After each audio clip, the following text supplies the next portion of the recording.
Ben and Jen, the university says they've been receiving reports of gatherings on and off campus exceeding that 12-person limit. And tonight, they're warning students as COVID cases continue. If things don't change, they're considering switching to 100% remote learning. A semester cut short. Do you want to still be on campus, going to class, participating in club or extracurricular activities?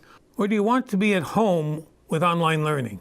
Could be in the cards for students here at Sacred Heart University after university president Dr. John Petillo released this video message Monday urging students to take COVID precautions seriously after a tick-up in cases.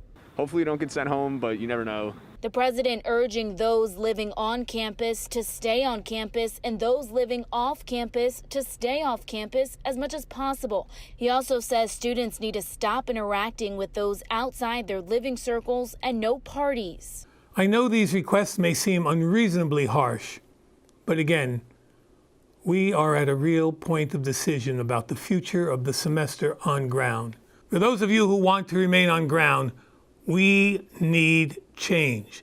Officials report as of Tuesday there are 96 COVID cases in off-campus housing and 22 cases in university housing. Students say nearly everyone on campus are wearing masks and social distancing, but off-campus is a different story.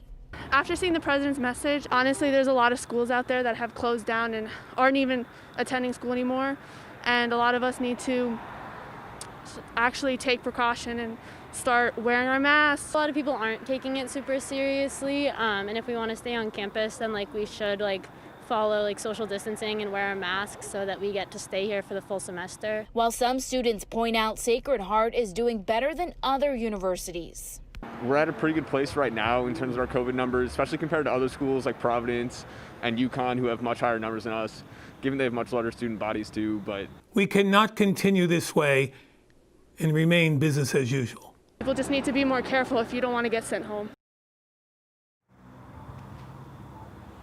And there are consequences for those students who do not follow those COVID-19 guidelines. The university says so far 80 students have been suspended. Live in Fairfield tonight, Zania Maldonado, Fox 61 News.